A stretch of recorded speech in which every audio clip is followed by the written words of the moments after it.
Now we're with Ken Wolski, who's the Executive Director of the Coalition for Medical Marijuana. Your thoughts on today's activity? We're very dismayed that the Christie administration has put so many delays and roadblocks in the implementation of the Compassionate Use Medical Marijuana Act. This bill passed into law 3 years ago, and in 3 years we've got less than 600 patients who have been approved for the program, and less than 300 patients have actually received medical marijuana in this state. And it's not a question of this indicating that there is little interest in this program. Indeed, there's a great deal of interest in this program, but there have been so many roadblocks that have been put in the way that people have found it almost impossible to register for the program, and it's completely unworkable in terms of hospice patients. I mean, there are 25,000 hospice patients in New Jersey, as we estimate, and practically none of them have been able to get medical marijuana.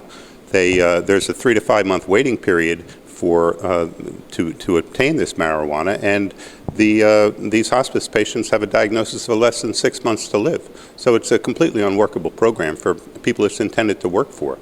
And the Christie administration also put in place this physician registry, which has been entirely unpopular and uncalled for in the law. The law calls for a patient registry, not a physician registry, and less than 1% of the 30,000 physicians in the state of New Jersey have registered to take part in this program. So it's the regulations that have been put in place by the Christie administration have been disqualifying the vast majority of people in the state of New Jersey. Thank you. As I understand it right now, there is only one legal medical marijuana dispensary in North Jersey. How does that impact patients throughout the state, especially in the South? That's correct. Greenleaf Alternative Treatment Center in Montclair, New Jersey is the only alternative treatment center that is open. And patients who are entitled to 2 ounces a month are reportedly being rationed to a ½ an ounce a month because of this small supply. And of course, this really disqualifies so many patients in different parts of the state who have to go a tremendous distance, sometimes a 2 or 3 hour ride back and forth to the one alternative treatment center. And the curious thing is that in Governor Christie's initial regulations that he proposed in October of 2010, he said that only 2 alternative treatment centers were going to be allowed to open in the state of New Jersey.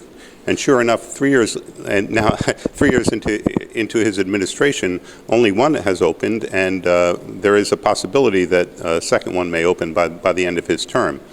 Yet his initial proposal to have only 2 alternative treatment centers was denounced by the entire state legislature, who said that they passed a resolution that said that this was inconsistent with the legislative intent, which the law clearly called for 6 alternative treatment centers.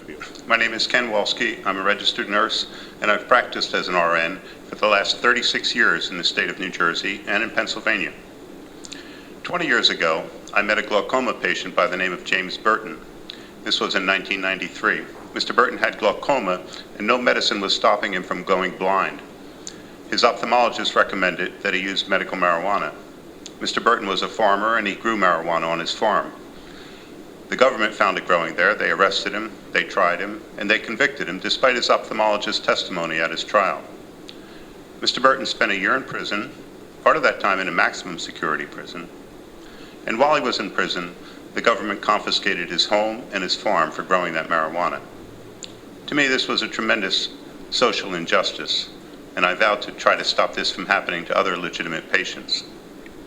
In 2002, I asked the New Jersey State Nurses Association to endorse medical marijuana, and they did. They passed a resolution that year, and they've been consistent supporters ever since. In 2003, I met Jim Miller, and the 2 of us co-founded the Coalition for Medical Marijuana in New Jersey. And we've been advocating for patient access and educating the public about medical marijuana for the past 10 years. I am quite dismayed that the medicinal marijuana program today is not more inclusive. We're calling on the Christie administration, the New Jersey legislature, and the courts in New Jersey to ensure that this state's medicinal marijuana program is consistent with the intent of the legislature. Governor Christie has pointed to the small amount of patients who registered as saying this is an indication that there's little need for this program. But the reality is that the rules are so difficult that few patients and physicians have been able to register. The medicinal marijuana program is failing the people of the state of New Jersey.